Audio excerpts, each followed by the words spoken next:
Alright, what is going on, adventurers? It is summertime in Texas, and it has been blazing hot this summer, and we haven't gotten a lot of rain, but we're just trying to make the best of it. But the good news is we only have a couple of weeks left until hunting season.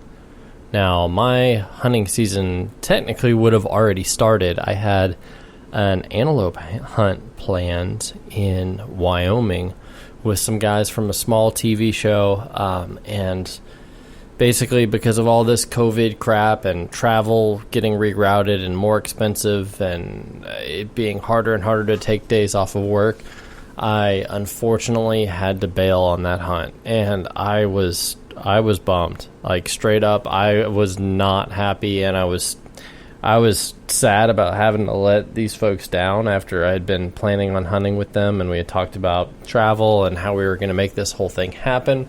And I've never hunted pronghorn before, so it would have been a really new experience for me. So I was sad to make that one not happen this year, but I think there will be other chances in the future.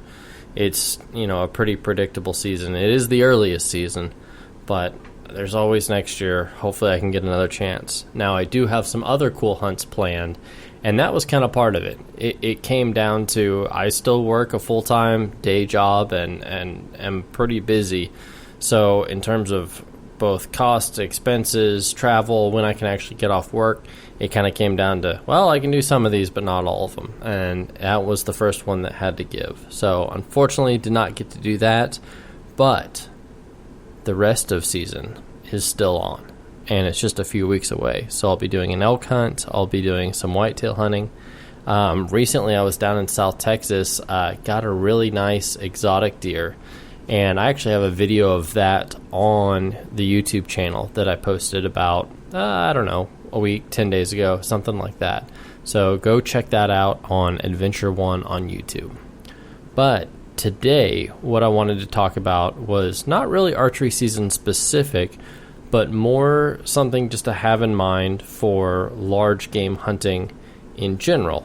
How I take care of my meat in the field, how I transport it, and how I age it, and ultimately what makes it taste really good. And I know everybody kind of has their own methods here, and I think it's really important to put a lot of care and preparation into the meat.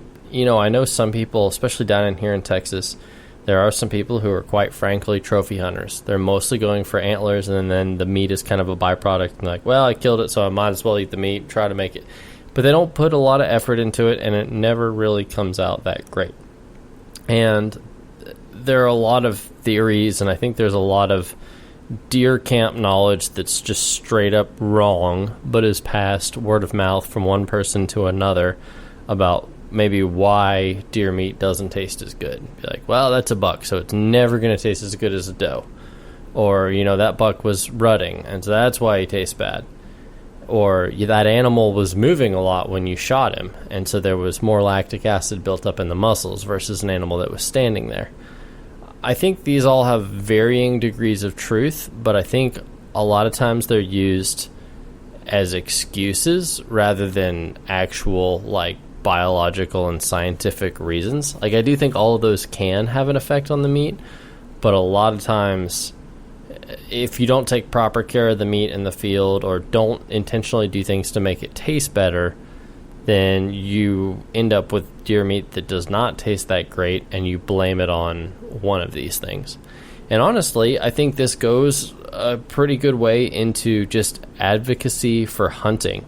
I work in the hunting and shooting industry. I run this podcast, and ultimately I talk to a lot of neighbors and friends and family and people who don't necessarily want to get into hunting themselves, but they're becoming more and more amiable towards it, and a lot of times kind of viewing meat as a ministry, especially in the days of COVID, where going to the store is difficult, meat prices are really high, people are concerned about their health. Being able to offer friends and family free range, healthy meat that they don't have to go to the store and buy makes people a lot more interested in the idea of hunting and providing for their own families and putting meat on the table. And I think it's important that if you're going to do that, that the meat actually tastes good. Because I think there's probably a lot of people who have been turned off. And I've even brought meat like into the office, into coworkers, people who have been around hunters for the majority of their lives and said, hey, this deer meat was really good. I used to not like deer meat, or used to not think I liked deer meat, but this was really good, and you're making me change my mind. And I think that's really important because, I have some friends who hunt primarily for meat, opposed to the trophy hunter that I mentioned earlier who, tries to make the best of the meat, but that's not really the goal. I have other friends who basically, like, their straight up goal is to put meat on the table. And I have a huge appreciation for that. And a lot of times if they get a chance to shoot a buck that has, a nice rack on it, that's great. But that's not really the goal. And Kyle talks about this a whole lot. I mean, even last year we talked on a podcast where there was a smallish, absolutely legal, and not like a young deer, but not a trophy buck either, buck running a doe. And he was out there meat hunting, so he shot the doe first, and then the buck hung around, so he put that buck down too. And so I think if you're primarily hunting for meat, it's important to take care of it. So in the South, this gets a little bit difficult because it's hot. I've been on hunts in December where it still gets to 70 degrees. And so I think there are a lot of techniques that you see on TV shows and that you hear about on forums or magazines that are all great, but they don't work down here. And so if you're listening to this from up north, I'm not trying to convince you to change your methods. I'm not trying to say my ways are better. I'm just offering up some different alternative solutions. And I think there's a lot of people who may hunt in the North or Midwest and get used to that, and then they come down to Texas and realize, oh, what I was used to doing in terms of game care, I can't do it here. So having another strategy in your back pocket is probably a good idea. But if you're in the South like me, this is something that you kind of got to do. So my deer hunting started in Mississippi, where I would say I'm very similar to Texas in terms of temperatures, but in the winter, it actually may even get colder in Texas because I hunt in West Texas a lot, and it's a lot more dry and arid, and so you can have these kind of cool northers come in, and it can get really cold for a short period of time. It doesn't hold the temperature well, but when I was hunting in southern Mississippi, it's so humid down there that it just never really got cold. But it always felt colder than it was. And that's where I learned a lot of this technique. And it kind of all stems around the idea of aging meat. So there's a lot of people from the north who talk about aging meat on the deer as a full carcass.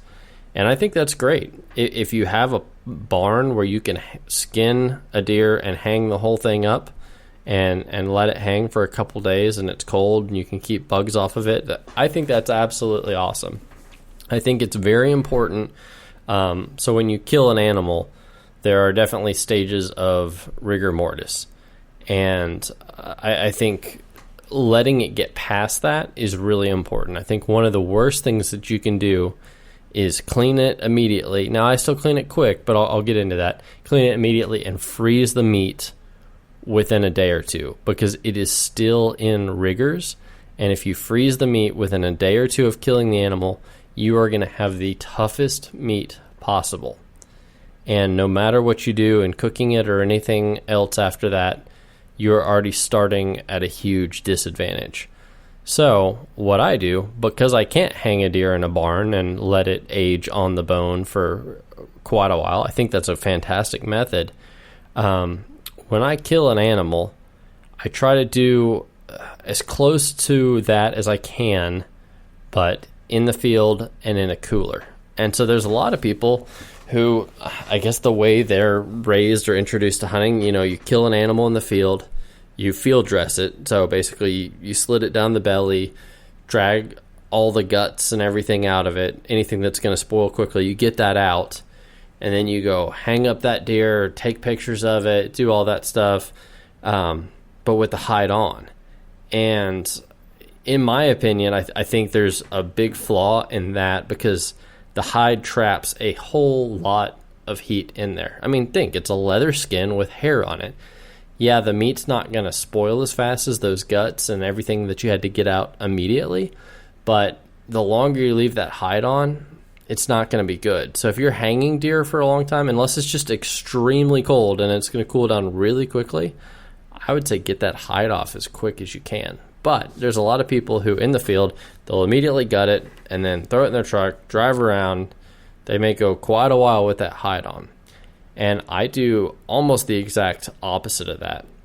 So in the field, I try to get the hide off as quickly as I can. Now, the way I do that varies animal to animal. You know, if I'm trying to get a nice cape and do a shoulder mount, I'm going to do it one way. Or if it's, you know, a pig that I shot and I'm just trying to, you know, get some of the meat out of it as quick as possible. So my method for doing that varies. But I get the hide off and I don't gut it. I have not gutted a deer, fully gutted, like sit in the field, dig out the guts, keep everything else intact, and haul that back. I have not done that in several years now. I generally do the Gutless Method, and the way I do that, again, also varies a little bit from one animal to the next in terms of what I'm trying to do.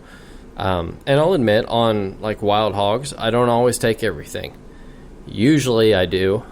Usually I take the backstraps because they're very good, or I guess they're the loins on a hog, the 2 hams and the 2 shoulders. Now, I've never messed with the ribs on a wild hog or the neck meat on a wild hog, and I have dug into the body cavity and fished out the tenderloins, but I would say they're not worth it on a wild pig.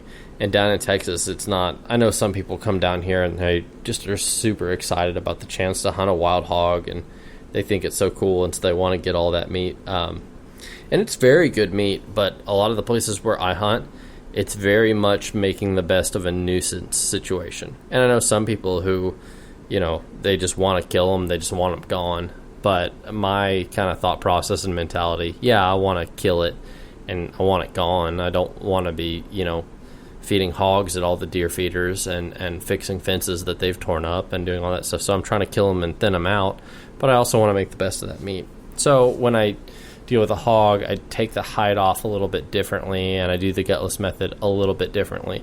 But all that to say, I very rarely gut an animal in the field. Usually I'll load up the whole animal, and again, I'm talking Texas here, so I'm not talking an elk or a moose or anything like that.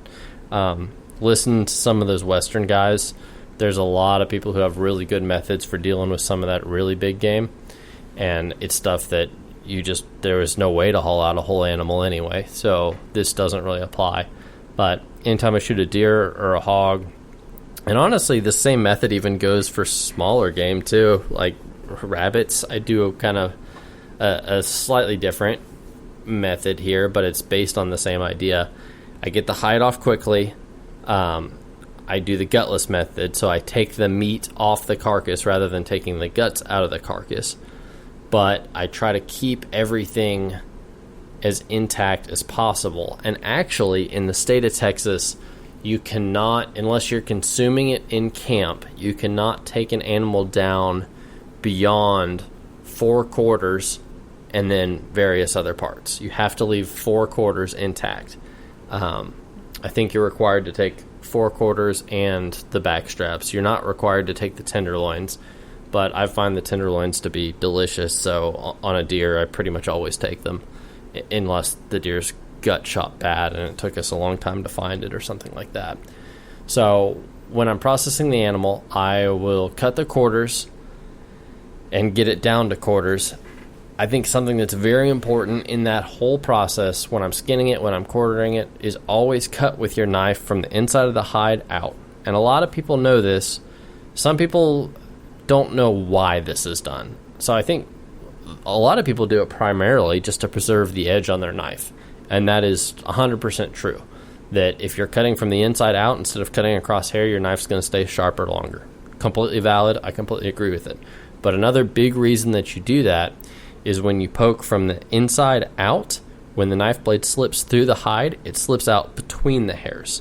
So you're not cutting any hair. Again, that goes into sharpness, but it also goes into all the hair stays on the hide for the most part. Obviously, some hair is always going to fall out, but you're not cutting or shaving extra hair where you're going to have all these tiny little pieces of hair on the meat that are just floating around in the air all over the place. So always cut from the inside out and keep as much hair off of the meat as possible. And the same thing goes for leaves, twigs, dirt, all of that. Try to keep the meat, basically move it from the animal. Some people will put it on a tarp or something like that in between if you need to, and I don't have any problem with that. But try to get the meat from the animal into the cooler as quickly and as cleanly as possible. Because any other foreign element that you introduce, dirt, mud, twigs, leaves, rocks, hair, is all going to potentially rot and contaminate the meat. Or you're bringing in other variables into the situation, and especially hair, because I've noticed, especially on pigs, but also on deer, that a lot of times when you kill the animal and you're dragging it out and you're loading it up and you're like, oh, smells like a deer or smells like a pig. Like an animal has a strong, pungent odor to it. But then by the time you take that hair off, you realize, well, a lot of that scent was actually on the hide. That was from scent glands that come through the hide. That was just, the animal just living like an animal and just getting kind of stinky on the outside. It can't shower or anything, but once you get that hide off, the meat just smells like meat. It doesn't really have any of that odor. Obviously, deer meat has a fairly distinct smell, but it's different, I think, than the hide of the deer. So any of that extra stuff on the outside is a potential contamination factor, and so you don't want any of that on the meat. So get the quarters in a cooler as quickly as possible. So if we're just talking about a white-tailed deer here, super familiar to most of you guys, I'll have the 2 hams, the 2 shoulders, the backstraps, and the tenderloins in a cooler. And then as fast as I can, I will completely fill that cooler with ice. And usually if this is a hunt that I've traveled to, the ice is already in the cooler. And an advantage to that, I've heard people you get on YouTube and watch videos of people doing these cooler tests, and there will be a lot of people who talk about having the cooler kind of pre-chilled to maximize the life of a cooler. When I say the life, I guess I mean like the span of how long ice will last in the cooler. So if that cooler is already cold, it's going to set you up at an advantage. So that's what I like to do. Now, the downside of that is, you have to buy ice whether you get something or not, but at a couple bucks a bag, it's worth taking the risk, and you just dump it out and you have water. And that's also why I don't ever like using any of those freeze packs that are kind of reusable ice things. I think people think of it as, oh yeah, it's reusable, you're not wasting water, it's great, it's environmentally friendly. I actually believe the exact opposite. The way I run things, worst case, I dump a couple gallons of water on the ground. There's no trash, there's no litter, there's no weird chemicals. The second you use those freeze things, they're made with lots of plastics, lots of weird chemicals.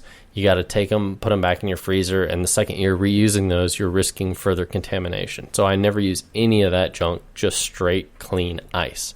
So put all the quarters in a cooler full of ice, and then I put more ice on top of the meat immediately, as fast as possible. And then I close that cooler. And I let it sit there for an hour, maybe. Pretty soon after cleaning the animal, I'm going to go ahead and open up the drain plug on that cooler. Because the very first time you put the meat in the cooler and put ice on it, remember, you're bringing this meat down from the body temperature of the animal to try to get it chilled down as quickly as possible. So a lot of that ice is basically going to melt instantly.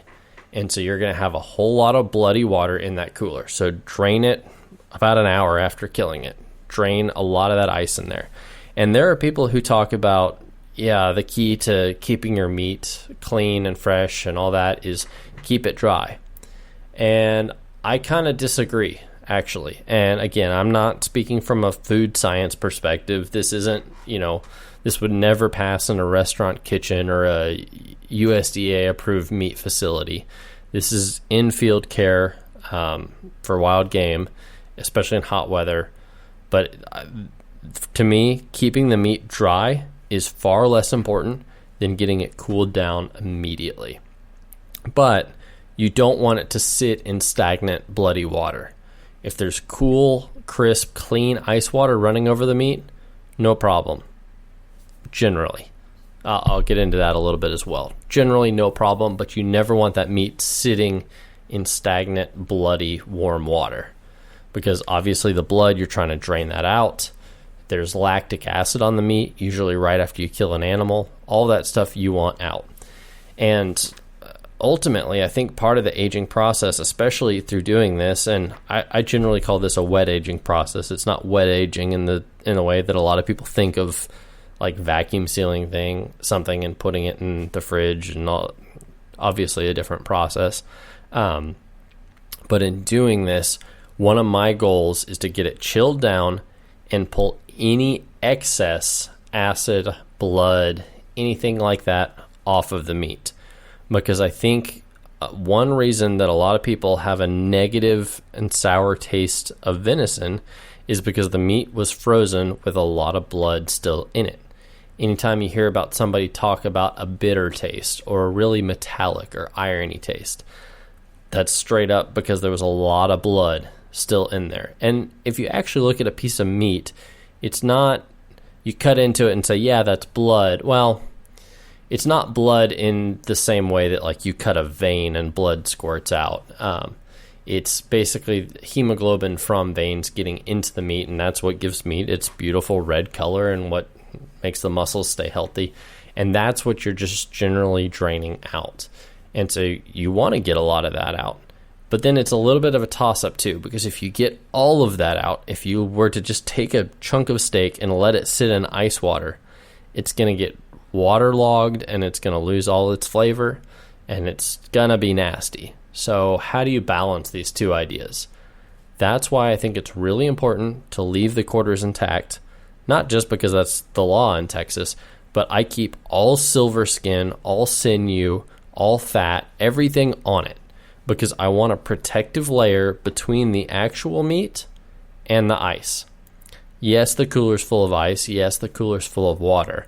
But the actual surface area of the meat, though it's draining into that water, is not in direct contact, for the most part, with that ice.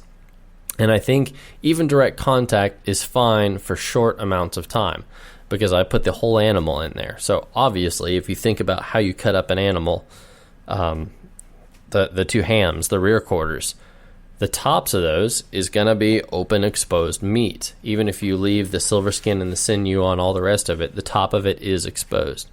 The shoulders actually are pretty much covered, the shoulder itself, but if you cut all the way up and try to get everything off of it, on the inside of the shoulder, there is some rough, exposed meat.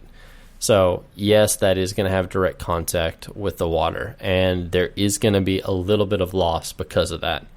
And again, this isn't spoilage, it's just the meat kind of loses its flavor and gets a weird texture when it's in contact with the water. So obviously that effect is going to vary quite a bit from one cut of meat to another. So I get everything in the cooler, packed with ice. Generally, that's what I do in camp. And I don't really change anything else other than maybe drain it a couple more times and keep adding ice when I'm in camp all the way till when I get home. Now, also make sure that you're doing everything legally in terms of your tag. In Texas, if you shoot a buck, the tag needs to go with the antlers, not with the meat. And so I think there's some confusion there. So always just make sure to check your state regs and see what that is. So also in Texas on the doe, the head is the proof of sex. So a lot of times if it's cold outside, I'll just wrap the head up in a feed bag or a trash bag or something, tag the ear, and bring that along with. Now, once you get to the processor, if you're going to a processor, but I think if you're kind of following what I do, you're probably not. You're probably doing it yourself. Or once you get home, you don't have to keep the head anymore. You're at a final facility, so you don't have to worry about hanging on to a frozen deer head.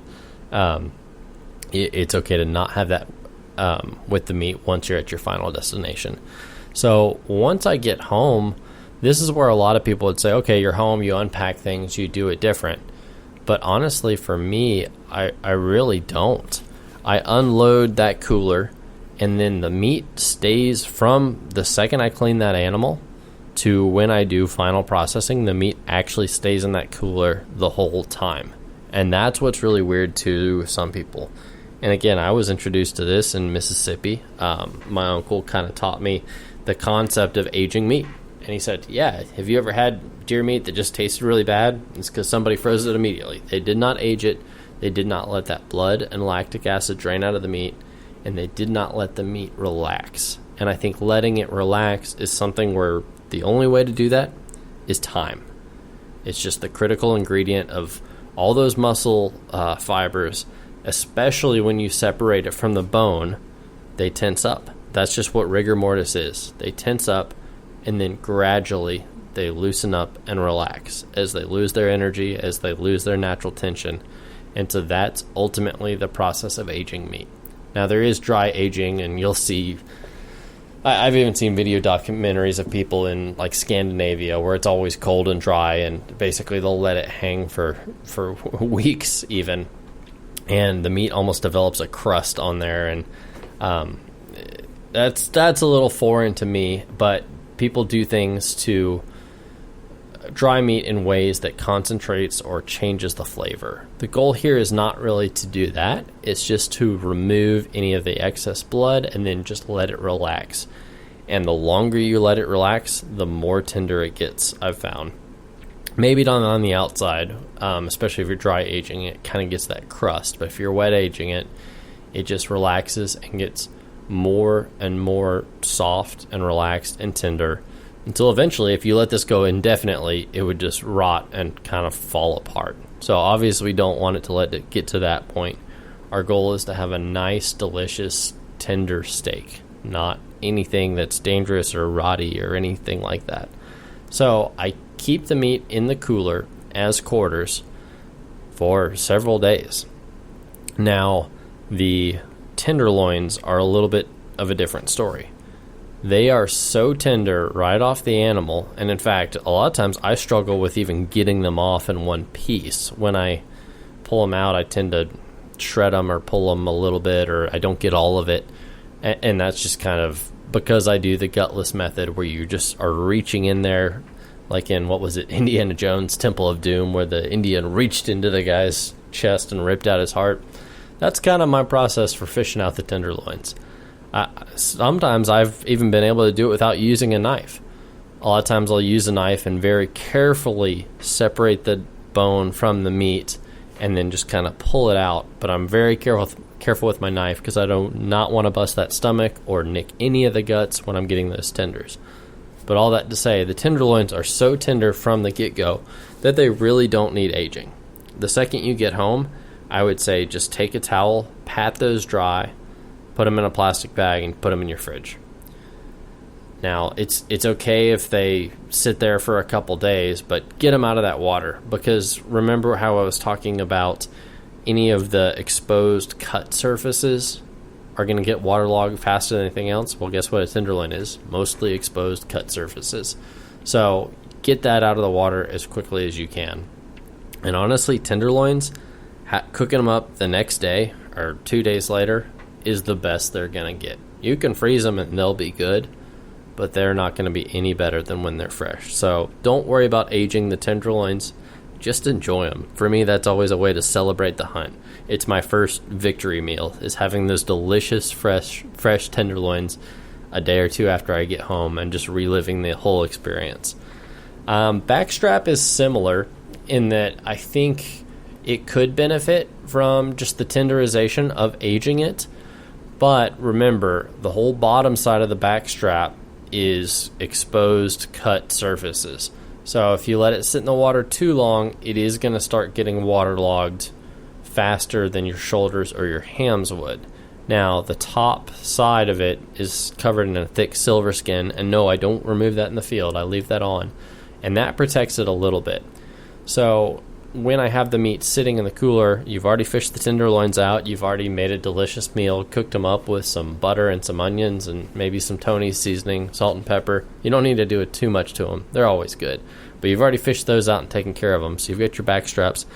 A lot of times, if I can, I'll try to lay the back straps in the cooler so that, I've got all the quarters kind of sitting in the bottom with the ice on top of it, and then I'll lay the back straps on top of that, silver skin side down on the ice, cut surface side away from the ice. Now, depending on how tightly you packed your cooler, how much ice, how much other stuff you got in there, you can't always do that. But the next thing I'm going to fish out is going to be those back straps.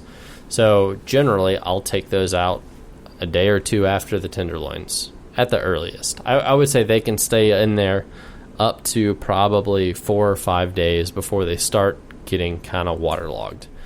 And what's really important about this whole process is you want to keep fresh, clean ice in there. You do not want your meat sitting in water. And I already mentioned that in the field, but the same is true at home. So I would say drain the cooler at least once a day.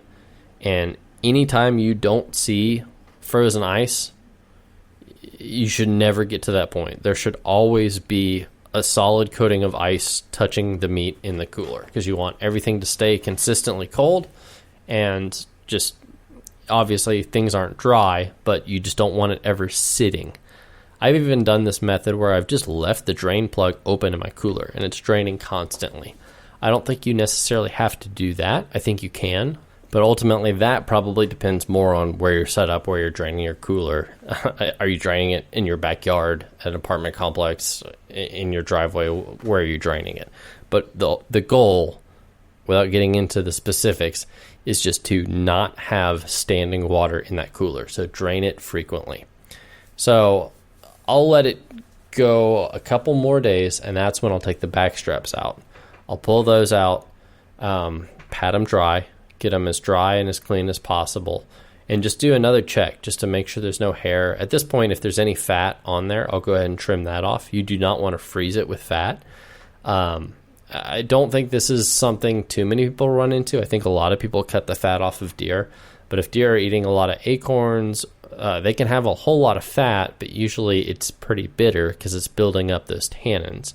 And also, even when frozen, fat can spoil. It can go rancid. I mean, just think when you've cooked something in oil and then you've tried to reuse that oil. You can do it if you reuse it quickly, but if you let it sit too long, it's going to be nasty. So go ahead and trim all that fat off, trim the silver skin off the meat, and depending on how you like to cut your backstrap steaks up, I've butterflied it before, I've cut it in cross sections, I've cut it just in long thirds. There are a lot of different ways to cut it, and a lot of times that just kind of depends on kind of the final result of how you like to cook your backstrap. Do you want to do that prep now? Do you want to do it later? Everybody has their own preferences there, and I'm not going to get too much into the weeds on that.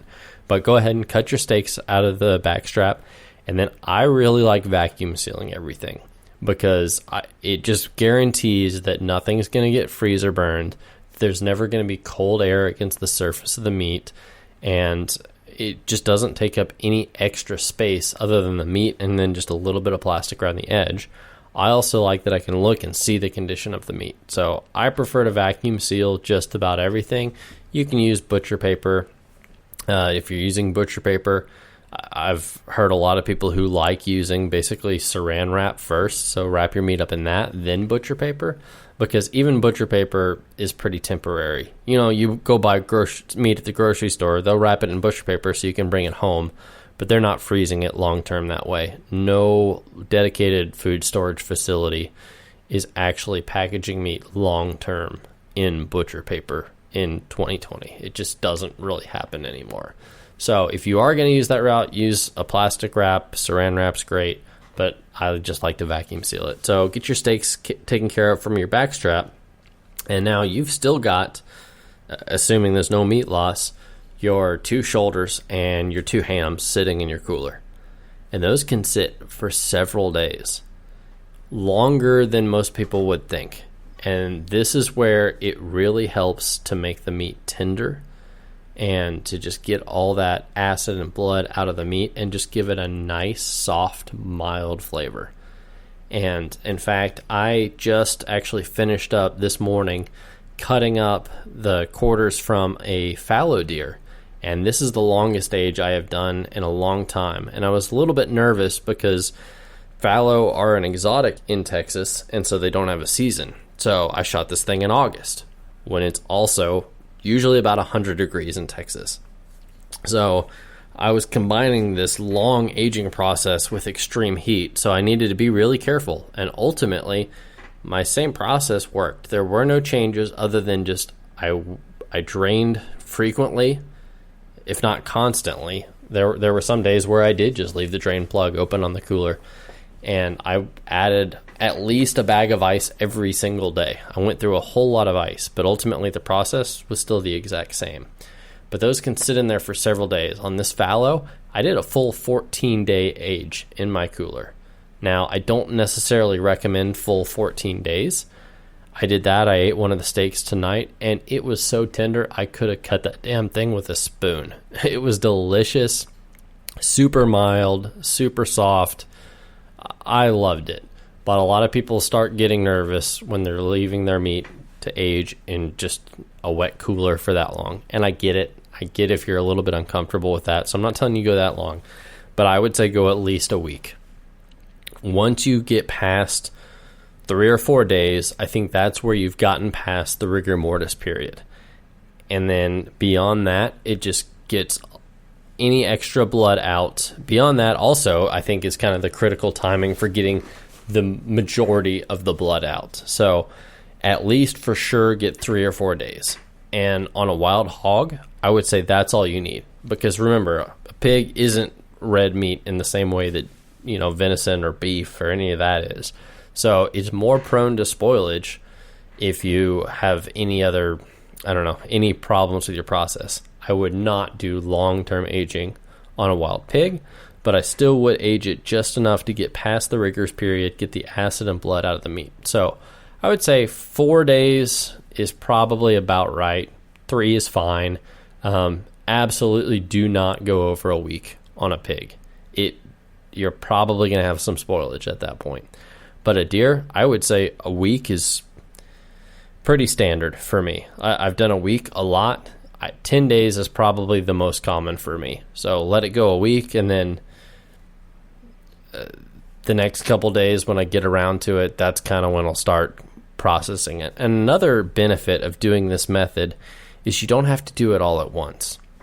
It's not like a hanging carcass where it hangs and then you decide, okay, on whatever day we're going to deal with this whole thing. What's nice about this quarter method is you can let it go a week, and then you can say, okay, while I'm sitting at home listening to a podcast, I can pull out one shoulder and cut that up.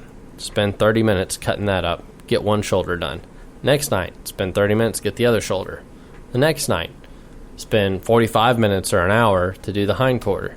Then the next night. So instead of doing it all at once, you can continue this aging process while dividing your work up amongst up to, really 5 days, I guess, if you include the day when you dig out the backstraps. So that's nice for breaking it down. But 10 days is kind of the sweet spot for me. I did a full 14 on this fallow deer, and it turned out to be delicious. Now, when you're going through it and trimming it up, those surfaces that were sitting in direct contact with the water they're not going to be spoiled, but they're going to be a little bit weird. They're going to have this kind of whitish, grayish zombie flesh texture, and it's not going to taste good. It's just not going to be fresh. All the blood and flavor has been drained out of that meat. So that little bit, generally what you want to do is take your knife, your boning knife or your fillet knife, and just start cutting that off in as thin a sections as you can till you start seeing a red-pink color. And from there, don't throw anything else out. Now, if you're trying to be as conservative as possible and you want to save every bit, could this go in your grind pile to end up being sausage, whatever? Probably, but I wouldn't recommend it. I think all you're doing is just adding weight. You're basically just adding filler with flavorless meat. So there is a little bit of loss just right on those edges. But because you kept the silver skin, all the sinew on everything, the rest of the surface of the meat is protected. So when you're dragging these quarters out, 1 quarter at a time, working through them, you'll notice when you start cutting through and peeling off that silver skin, you can cut about 1 millimeter into the meat, and then it starts being nice and pink again. where when it's sitting in your cooler and you're just looking at it, you start getting kind of nervous because it's just this dull gray color. And you look at it and you think, oh, this can't possibly be good when it's that color. That does not look like a delicious steak. But once you cut just, a millimeter or two into it, it's beautiful red meat again. And so then obviously you're going to throw away all that silver skin, get that all taken care of, and then cut your steaks however you like. There's lots of different methods. Generally, I will just follow whole muscle sections. And it's funny, Kyle and I have joked a little bit about the names of these pieces. There's obviously a top round, a bottom round, eye of round, rump roast. There's all those cuts. At one point, he just had a whole bunch of packages labeled rump steak, which I thought was hilarious. But it's just knowing that it comes from the rear quarter of the deer, and it's going to be a good cut of meat. But generally, just follow the muscle sections, and then where you want to, cross-cut across those muscle sections. So you're cutting across the grain, so that way if you're cooking it into a steak or a fillet, you'll be biting into it, not pulling it long ways with the grain, but it'll want to break apart and be a nice tender bite.